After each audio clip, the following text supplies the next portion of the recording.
Hi all, welcome back to my channel Pragati vlogs. అందరూ ఎలా ఉన్నారండి? బాగున్నారా? సో అందరూ బాగుండాలి, అందులో నేను ఉండాలని మనస్ఫూర్తిగా దేవుని కోరుకుంటున్నానండి.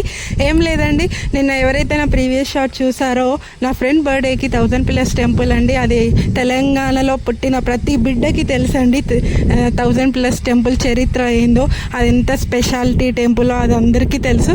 ఎవరైతే తెలియని వాళ్ళు ఉంటారో, లైక్ ఆంధ్ర కానీ చెన్నై, ఇప్పుడు నేను చెన్నైలో జాబ్ చేస్తున్నా, చెన్నైలో చాలామందికి కాకతీయ కట్టడాలు అంటే ఏంటో తెలీదు, వాళ్ళకి చారిత్రక ఆర్కిటెక్చర్ అంటే ఏంటో తెలీదు. సో అవన్నీ చెప్పడానికి, మన ప్లేస్లో ఉన్న అద్భుతమైన ప్లేసులు చెప్పడానికి నేను మీ ముందుకు వచ్చానండి ఈ చిన్ని వీడియోతో. సో నిన్న నా ఫ్రెండ్ బర్త్డే కదండి. సో నా ఫ్రెండ్ బర్త్డేకి మరి ఏ టెంపుల్కి వెళ్దామా అని ఆలోచిస్తే భద్రకాళి ఇది అనుకున్నామండి. కానీ భద్రకాళికి ఎప్పుడు అమ్మవారికి దర్శనానికి వెళ్తూ ఉంటాం, అది ఆషాఢంలో అట్లయినా వెళ్తూనే ఉంటాం కాబట్టి. సో అది కాకుండా ఇంకేం స్పెషాలిటీ టెంపుల్ అంటే ఆలోచిస్తే 1000+ టెంపుల్ దొరికిందండి. సో 1000+ టెంపుల్ విజిట్ అయ్యాం. ఎందుకు 1000+ టెంపుల్ గురించి ఇంతగానం చెప్తుంది అనుకుంటున్నారా? ఏం లేదండి, అదొక చారిత్రకమైన కట్టడం అండి. అసలు అది వర్ణించలేము, ఎందుకంటే కాకతీయ రాజ్యంలో కట్టినాయి. అది ఎన్ని ఇయర్స్ బ్యాక్ అంటే 862 ఇయర్స్, అంటే 862 సంవత్సరాల వెనుకట కాకతీయ రాజ్యంలో కట్టిన కట్టడం అండి అది. అది స్టిల్ ఇప్పటికీ మనం ఇన్ని తరాలైనా కూడా చెక్కు చెదరకుండా మనం చూస్తున్నామంటే కేవలం అది వాళ్ళు భవిష్యత్తు తరాలకి ముందు చూపుగా కట్టిన విధానానికి అసలు ఎంత మాట్లాడుకున్నా తక్కువేనండి. ఆర్కిటెక్చర్ ఈ రోజులలో అలా కట్టడం అంటే నాకు తెలిసి ఎక్కడా సాధ్యం కాదు, మనం కట్టలేము కూడా అని నాకు అనిపిస్తుందండి. అందుకే మీ అందరికీ ఇది షేర్ చేసుకోవాలనిపిస్తుంది. సో ఎవరైతే ఈ వీడియో చూస్తున్నారో చూడండి, మా తెలంగాణలో, మా వరంగల్ డిస్టిక్లో, మా హనుమకొండ దాంట్లో ఇది ఒక అద్భుతమైన టెంపుల్ అండి. అసలు ఈ స్పేస్ కానీ, ఆర్కిటెక్చర్ కానీ, ఆ రుద్రేశ్వర ఆలయం, అసలు వాళ్ళకు పోగానే అడుగు పెట్టగానే ఓం నమ శివాయ అనే నామం అసలు అది చెప్పలేమండి మాటల్లో. సో ఇంకా చెప్పాలి అంటే 1000+ టెంపుల్ని మీరు అనొచ్చు, ఎందుకు 1000+ అనే పిలుస్తున్నారు, వేరే పేరు లేదా టెంపుల్ కంటే? ఎస్ ఉంది, దాన్ని రుద్రేశ్వర ఆలయం అని కూడా అంటారండి. అంతేకాకుండా ఇది హిందూయిజంకి లేదా హిందూ హిస్టారికల్ టెంపుల్ అని కూడా అంటారు. అంతేకాకుండా మీరు ఎవరైతే విజిట్ అవ్వాలనుకుంటున్నారో వాళ్ళకి తెలంగాణ స్టేట్లో హన్మకొండలో ఉందండి ఈ టెంపుల్. మెయిన్ రోడ్డుకే ఉంటుంది, చౌరస్తా దగ్గర. అది ఎవరికైనా చెప్తారండి.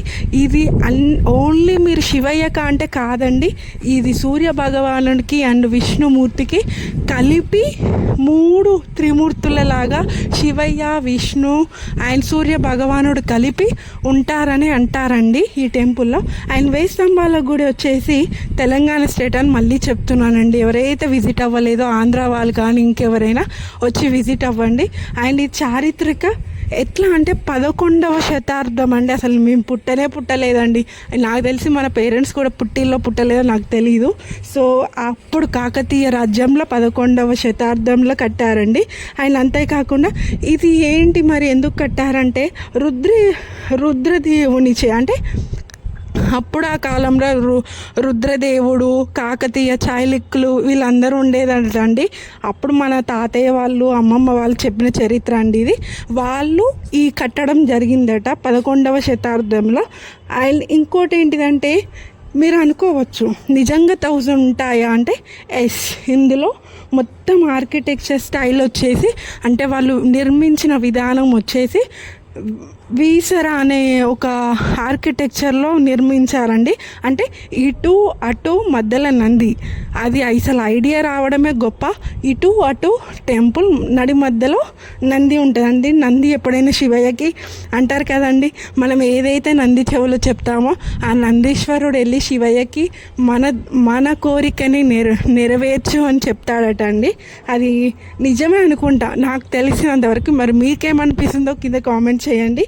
అండ్ అంతేకాకుండా చాణక్యులని శైలితో నిర్మించారండి, వాళ్ళు అప్పట్లో నిర్మించారట 11వ శతాబ్దంలో.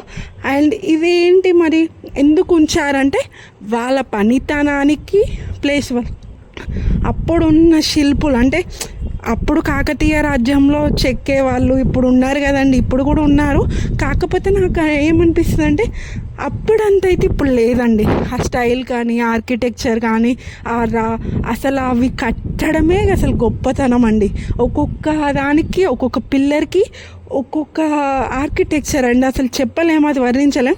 ఎవరైతే ఈ టెంపుల్ విజిట్ అవుతారో వాళ్ళకి పరీక్షిస్తే తెలుస్తుందండి అందులో ఉన్న గొప్పతనం. అండ్ అంతేకాకుండా మరి ఇది ఎన్ని ఇయర్స్ బ్యాక్ కంప్లీట్ అయిందని అడిగితే 862 సంవత్సరాలండి. అసలు నమ్ముతారా? అంత ఆగనం అంటే 862 అంటే నాకు తెలిసి మనం పుట్టలేదండి, అంత చారిత్రకమైనది. అసలు ఇదేంటిదంటే కర్వ్డ్ పిల్లోస్ అంటే నేను విన్నా అండి, మనం పిల్లర్స్వి స్ట్రైట్గా చూస్తాం, లేదంటే కొంచెం బెండ్ అయ్యి చూస్తాం, కానీ ఇవి కంప్లీట్గా కర్వ్డ్ పిల్లోస్ అట. అంటే పిల్లర్స్ అంటే ఇట్లా కర్వ్డ్ షేప్ ఉంటాయి కదండి, మనకి కర్వ్డ్ షేప్లో పిల్లర్స్ అట అండి ఇవి. మొత్తం ఏదైతే వాళ్ళు కట్టడాలు కానీ వాళ్ళు చేసిన విధానం కానీ సారీ ఫర్ డిస్టర్బెన్స్. సో మొత్తం కట్టడం అట కర్వ్డ్ పిల్లర్స్తో కట్టారట అండి. అయితే మొత్తం ఆర్కిటెక్చర్ వచ్చేసి వాళ్ళు కంప్లీట్ చేసి అది వాళ్ళ రుద్రేశ్వరుని అంటే చాళుక్యులు ఎవరైతే ఉన్నారో వాళ్ళు ఆ గుర్తుగా ముందు తరాలకి తెలియాలి మన ఇది, సో అట్లా ఉండాలి అని చెప్పేసి ఇక్కడ అయ్యాక రామప్ప కూడా దీనిలాగానే ఉంటుందండి. ఎవరైతే విజిట్ అయ్యారో నేను కూడా తీస్తాను ఆ వీడియో, రామప్పకి విజిట్ అయ్యి నాకైతే అంత పెద్ద తేడా అనిపించదండి. కాకపోతే దేని గొప్పతనం దానికి ఉంటుంది కదండి. 1000 స్తంభాల గుడి, నిజంగా చెప్తున్నానండి, 1000 స్తంభాల గుడి అని ఎందుకు పెట్టారంటే 1000 స్తంభాలు ఉంటాయండి అందులో. మీరు గమనిస్తే అందులో ఒక్కొక్క నాదానికి ఒక్కొక్కటి ఉంటుందండి, ఆ ఒక్కొక్క చరిత్రకు ఒక్కొక్కటి. ఆ టెంపుల్ ఇంకా ఉంది అంటే మన ముందు తరాలకు కూడా ఉంటుందని నేను